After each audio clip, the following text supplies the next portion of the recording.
Exercise 6.2 का पहला question है x plus y is less than 5। यहाँ हमें असमिका दी गई है। सबसे पहले हम इसके संगत समीकरण प्राप्त करेंगे। असमिका के संगत समीकरण लिखने पर तो देखिए संगत समीकरण क्या हो जाएगा। संगत समीकरण के लिए आपको लेस या ग्रेटर या चारों चिन्हों में से कोई भी चिन्ह दिया गया है उसके स्थान पर आप इक्वल का साइन लगा दीजिए। तो संगत समीकरण हो जाएगा x plus y equal 5। Clear. अब इसका आलेख खींचेंगे। आलेख खींचना तो आप पहले से ही जानते हो। आलेख खींचने के लिए हमें दो बिंदुओं की आवश्यकता होगी। तो सबसे पहले हम इस पर दो बिंदु लेंगे। तो ध्यान देंगे यहां पर जब x इक्वल 0, आपको बताया कि असमिका के अंतर्गत a b c तीनों ही अक्षरों में से अगर कोई भी शून्य नहीं है तो दोनों अक्षरों को काटेगी, अर्थात दोनों के साथ अंतःखंड बनाएगी। क्लियर। तो x अक्ष को भी काटेगी रेखा, y अक्ष को भी काटेगी। तब x इक्वल 0 रख के y अक्ष वाला बिंदु, y इक्वल 0 रख के x अक्ष वाला बिंदु फाइंड कर लीजिए। x इक्वल 0 रखने पर y की वैल्यू क्या फाइंड होगी 5। जब y इक्वल 0 रखोगे तब x की वैल्यू क्या आ जाएगी 5। तो दो बिंदु प्राप्त हो जाते हैं। एक बिंदु है आपका 0 5, दूसरा बिंदु है आपका 5 0। क्लियर। इन दोनों से रेखा ड्रॉ करोगे तो इसके लिए तुम्हें x अक्ष और y अक्ष की आवश्यकता होगी। ग्राफ पेपर होगा आपके पास। ग्राफ पेपर पर आप पहले x अक्ष और y अक्ष अर्थात कार्तीय तल तैयार कीजिए। तो देखिए स्केल से आप देख पा रहे हो यहाँ पर पॉजिटिव डायरेक्शन में हमें चलना है, नेगेटिव डायरेक्शन का हमें यूज नहीं करना है।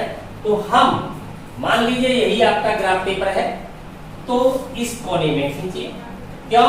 आपको x पे भी प्लस चाहिए ऊपर की ओर, y प्लस है आपका, इधर भी आपका प्लस है x स्थिति में भी। तो आपको जरूरत प्रथम चतुर्थांश की होगी।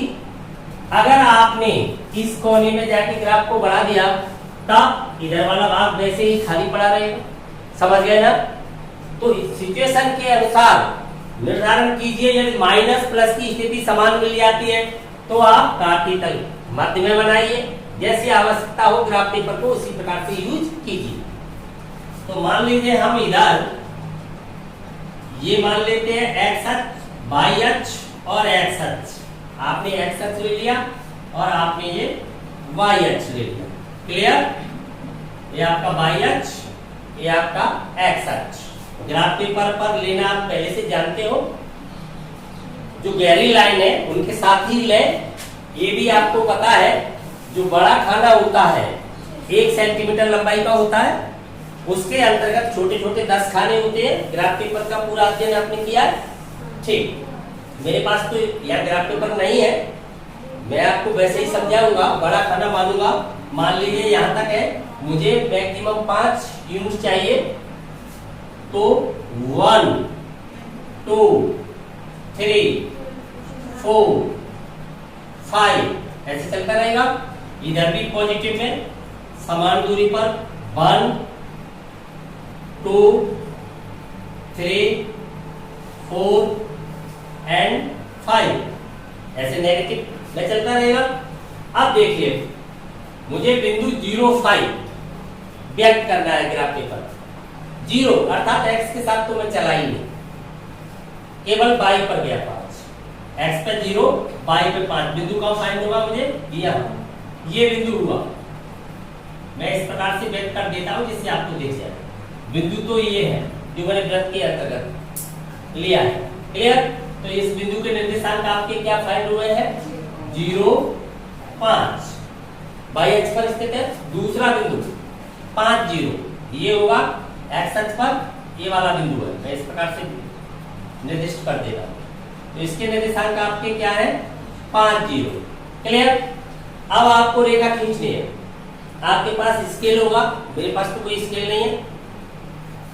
आप इन दोनों बिंदुओं को मिलाते हुए रेखा को ड्रॉ करोगे तो ये देखोगे रेखा आपको बिंदु की अर्थात डॉटेड लाइन खींचनी है अथवा गहरी खींचनी है। यदि आपकी असमिका में यूकल साइन भी सबमिट है तब तो गहरी खींची जाएगी। यदि यूकल साइन नहीं है, केवल लेस या ग्रेटर वाली है, तो बिंदुवत रेखा खींचोगे, खंडित खींचोगे। तो आप कैसी रेखा ड्रॉ करोगे? बिंदु की, इस प्रकार से। समझ में आई बात? तो आप इस प्रकार से एक बिंदु की रेखा खींच दोगे। रेखा है असीमित लंबाई में जाती है, आप कितनी भी लंबाई तक खींच सकते हो। एरो लगाओगे, एरो इस बात को बताएगा एंडलेस है। इधर भी आप कितना भी बढ़ा सकते हो, एरो लगा दोगे। क्लियर? ये आपने रेखा ड्रॉ कर दी, डॉटेड लाइन खींच गई। अब आपको पता करना है हल क्षेत्र निचला अर्थतल है अथवा ऊपरी अर्थतल है। दो अर्थतल में विभाजित कर दिया इसने, एक अर्थतल हो गया ऊपरी अर्थतल, एक हो गया निचला अर्थतल। तो ये वाला अर्थतल हो जाता है ऊपरी अर्थतल, बताया था थ्योरी के अंतर्गत। ये हो जाता है आपका इधर वाला निचला अर्थतल। क्लियर? ये निचला अर्थतल कहलाता है। अब इसमें से कोई एक ही हल क्षेत्र होगा, रेखा वाले बिंदु हल क्षेत्र में सबमिट नहीं किए जाएंगे। यदि गहरी रेखा होती तो हल क्षेत्र के साथ सबमिट किए जाते। तो अब इस बात का निर्धारण करेंगे ऊपरी अर्थतल हल क्षेत्र है अथवा निचला अर्थतल। तो मैंने आपको एक सलाह दी थी वहां पर, इस बात के लिए आपको मूल बिंदु का प्रयोग कर लेना चाहिए, सुविधा की दृष्टि से। आवश्यक नहीं है, सुविधा की दृष्टि से। सुविधा तो हर कोई चाहता। गणित के अंतर्गत समय का भी ध्यान रखना चाहिए। कम समय में जो बच्चे क्वेश्चन का आंसर निकाल देते हैं वही टॉपर होते हैं, जो अधिक समय में निकालते हैं वो टॉपर नहीं होते। क्लियर? देखिए यहाँ पर, तो हमें सुविधा की दृष्टि से मूल बिंदु से नहीं गुजर रही है रेखा, तभी तो प्रयोग कर सकते हैं। तो हमें मूल बिंदु का प्रयोग कर लेना चाहिए। यदि मूल बिंदु इसको सेटिस्फाई कर देता है असमिका को, तो मूल बिंदु वाला तल ही क्या बन जाएगा? हल क्षेत्र बन जाएगा। यदि नहीं करेगा तो दूसरा ऑटोमेटिक बन जाएगा, करने की जरूरत नहीं। क्लियर? तो अब इसके बाद अगले स्टेप पे जाते हैं। तो क्या करेंगे? मूल बिंदु। ये काम क्यों कर रहे हैं? ये काम इसलिए कर रहे हैं, किसी भी अर्थतल का एक बिंदु भी असमिका को सत्य कथन बना देता है, अर्थात दूसरे शब्दों में कहें संतुष्ट कर देता है, तो उस अर्थतल का प्रत्येक बिंदु से संतुष्ट करेगा। इट मींस वही उसका हल क्षेत्र हो जाएगा। मूल बिंदु के निर्देशांक क्या होते हैं? 0 0 से असमिका को संतुष्ट कराने पर। संतुष्ट कराने का अर्थ आप जानते ही हो। संतुष्ट कैसे कराते हैं? संतुष्ट कराने के लिए x निर्देशांक x के स्थान पर, y निर्देशांक को y के स्थान पर असमिका में रख दिया जाता है एज इट इज। कुछ नहीं करते, सेम स्थिति में केवल x के स्थान पर x कोऑर्डिनेट, भुज की जगह 40 की जगह 40 का मान इज लेस देन 5, वैसा का वैसा ही लिखते हैं। फिर पता करते हैं यह जो कथन प्राप्त हो रहा है सत्य है अथवा असत्य है। तो पता कीजिए, 0 में 0 जोड़ोगे तो 0 ही आएगा। 0 छोटा है 5 से, ऐसी बात सामने आ रही है। तो बताइए सही है अथवा गलत है? क्या 0 5 से छोटा होता है? सत्य बात है। जब सत्य कथन बन जाए तो वो संतुष्ट मानी जाती है। तो असमिका के लिए हमें पता चल गया है ये कथन कैसा आ चुका है? सत्य, इसका मतलब संतुष्ट। असत्य आती तो संतुष्ट नहीं मानी जाती। क्लियर? संतुष्ट हो गई। इसका मतलब ये हुआ कि 0 0 जो मूल बिंदु है वो हल क्षेत्र का ही बिंदु है। तो क्लियर हो गया कि निचला अर्थतल है वही हल क्षेत्र है। क्लियर? तो यहाँ पर ये बात क्लियर हो जाती है, क्योंकि 0 0 अर्थात मूल बिंदु असमिका को संतुष्ट करता है। समझ में आई बात? संतुष्ट क्यों करता है? क्योंकि सत्य कथन बना दिया है उसने। असमिका को संतुष्ट करता है, इसलिए हल क्षेत्र मूल बिंदु वाला अर्थतल होगा या निचला अर्थतल होगा, क्योंकि निचले अर्थतल में ही स्थित है मूल बिंदु इस समय। क्लियर हो गई ना बात? अगर मूल बिंदु ऊपरी में आ जाता तो ऊपरा हो जाता। इसलिए मूल बिंदु वाला अर्थतल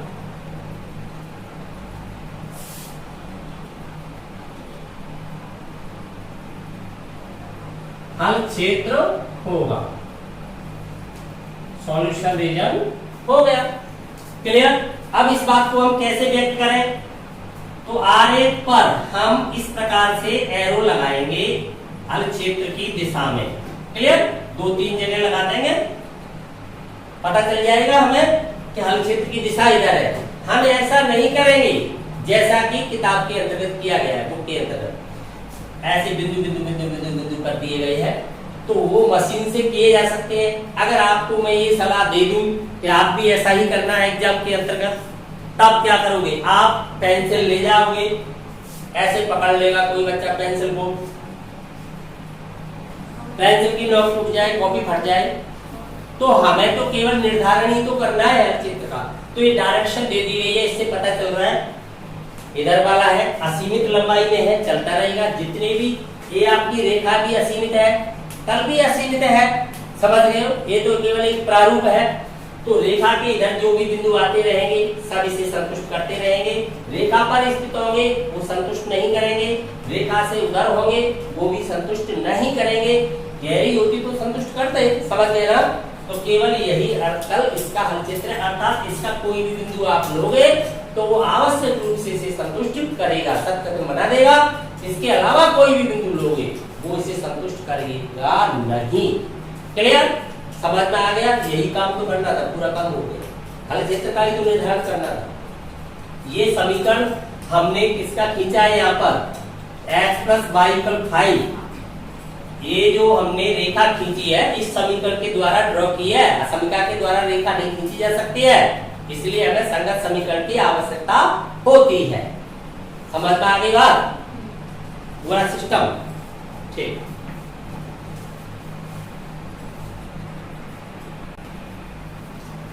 दूसरा क्वेश्चन, 2x + y ≥ 6, बड़ा अथवा बराबर। तो सबसे पहला स्टेप क्या है? संगत समीकरण प्राप्त करना। क्यों? रेखा का समीकरण नहीं होगा तब तक हम रेखा का आलेख नहीं खींच सकते। तो सबसे पहले क्या फाइंड करते हैं? संगत समीकरण। यहां संगत मैंने क्यों लिखा है? मैं केवल समीकरण भी तो कह सकता हूं। संगत से मेरा तात्पर्य यह है जो असमीकरण दी गई है उसी का समीकरण होना चाहिए। समझ गए ना? इसलिए संगत शब्द यूज किया गया है, उसी के लिए समीकरण होना चाहिए। अर्थात उसमें ग्रेटर या लेस के चिन्ह को हटाने से प्राप्त समीकरण। 2x + y = 6। क्लियर?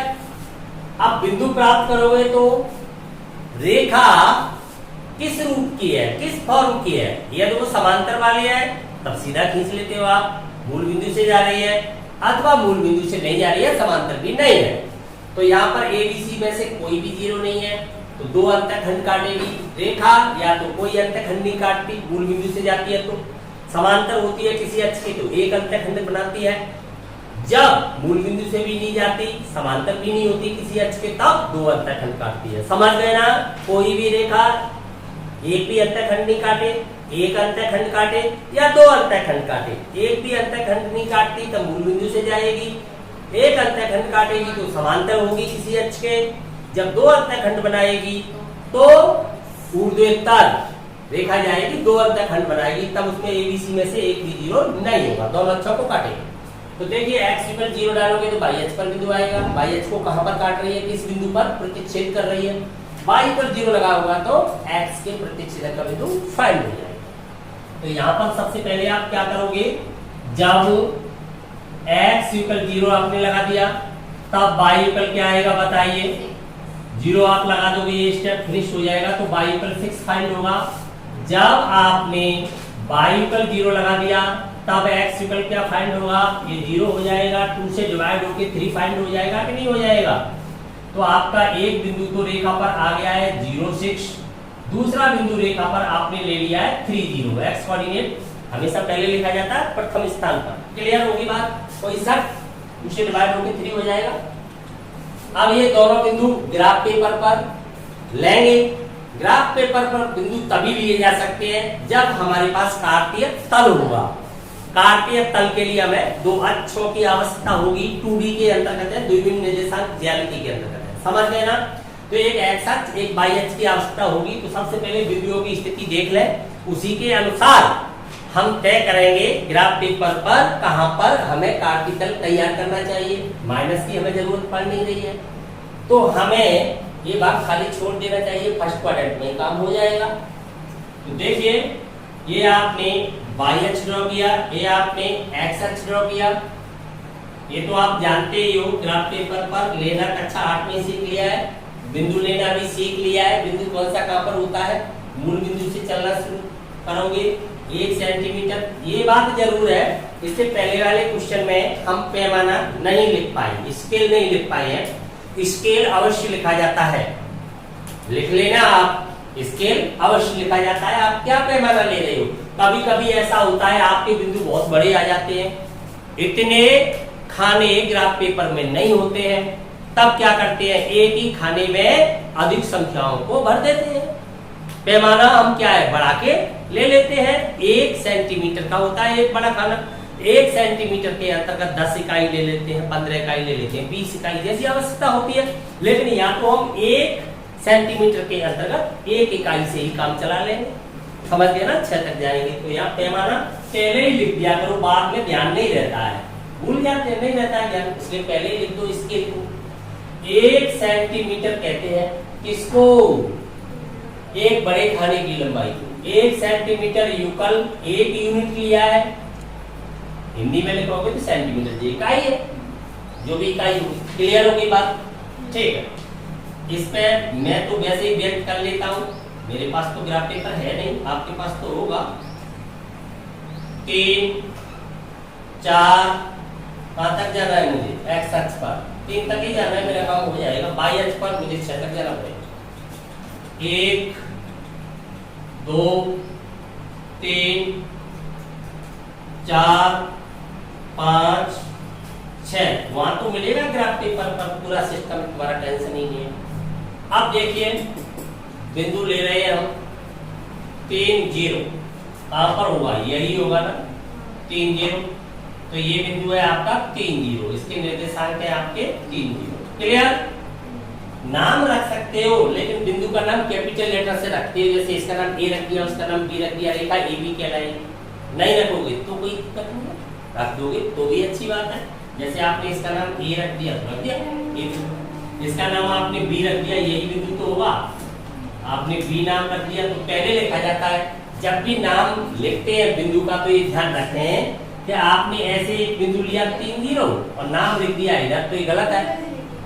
हमेशा एक का लिखना चाहिए इधर, तब ब्रैकेट लगा के ऐसे बिंदु लिखा जाता है। क्लियर, तो इस बात का ध्यान रखें, ये नाम रखते हैं तो कैपिटल लेटर से, स्मॉल लेटर से नहीं रख सकते बिंदु का नाम। बी, ये बिंदु आपका क्या हो गया है, 0 6 तो 0 है ना यहाँ पर। क्लियर, आप इनको मिलाओगे तो पहले ये निर्धारित कर लें बिंदु की रेखा खींचनी है या गहरी रेखा खींचनी है। गहरी खींचनी है तब तो खींचते चले जाओ सीधे, बिंदु की खींचनी है तो आप डॉटेड लाइन। देखिए, युगल का साइन है असंख्या के अंतर्गत, तो आपको गहरी रेखा खींचनी है, तब आप अपना स्केल रखोगे। मेरे पास तो स्केल है, स्केल रख के और इस प्रकार से रेखा को ड्रॉ करते हुए आप चले जाओगे। ठीक है, ये कौन सी रेखा का समीकरण यहाँ पर लिखते हैं, 2x + y = 6, यही को ड्रॉ किया हमने, 2x + y = 6। क्लियर, अब हल क्षेत्र का निर्धारण करना है।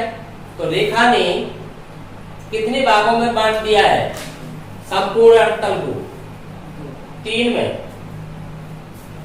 2 में तो बांट दिया है, पर भाग तो 3 हो गए ना। रेखा वाले बिंदु कहां जाएंगे, बिंदु तो 3 हिस्सों में बट गए, तल तो 2 हिस्सों में बट गया, लेकिन जो रेखा ड्रॉ हो रही है वो भी तो तल में ही हो रही है।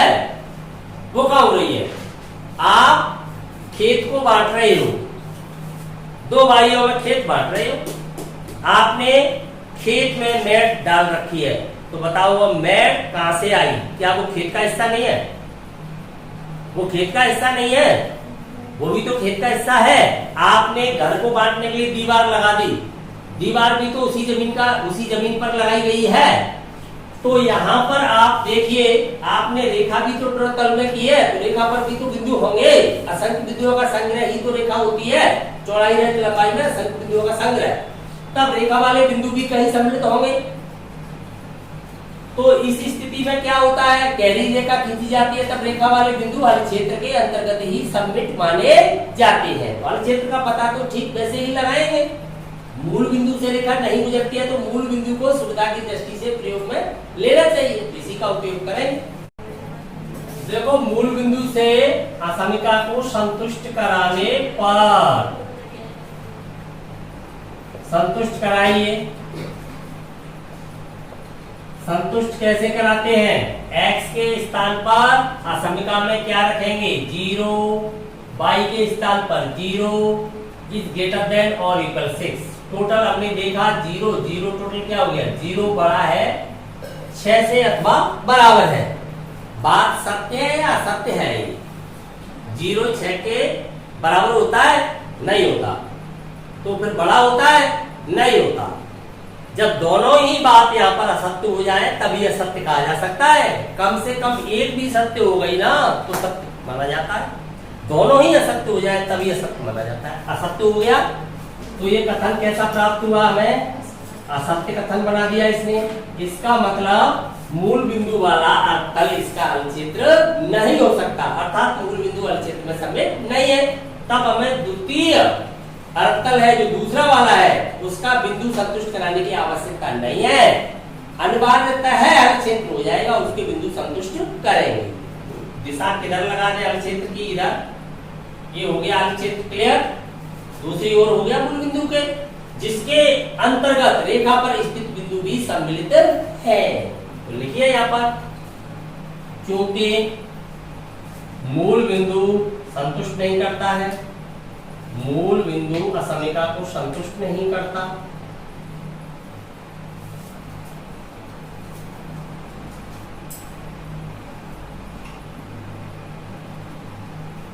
इसलिए मूल बिंदु के विपरीत ओर वाला, मूल बिंदु के विपरीत दूसरी ओर वाला है कि नहीं, विपरीत ओर वाला अर्थतल जिसमें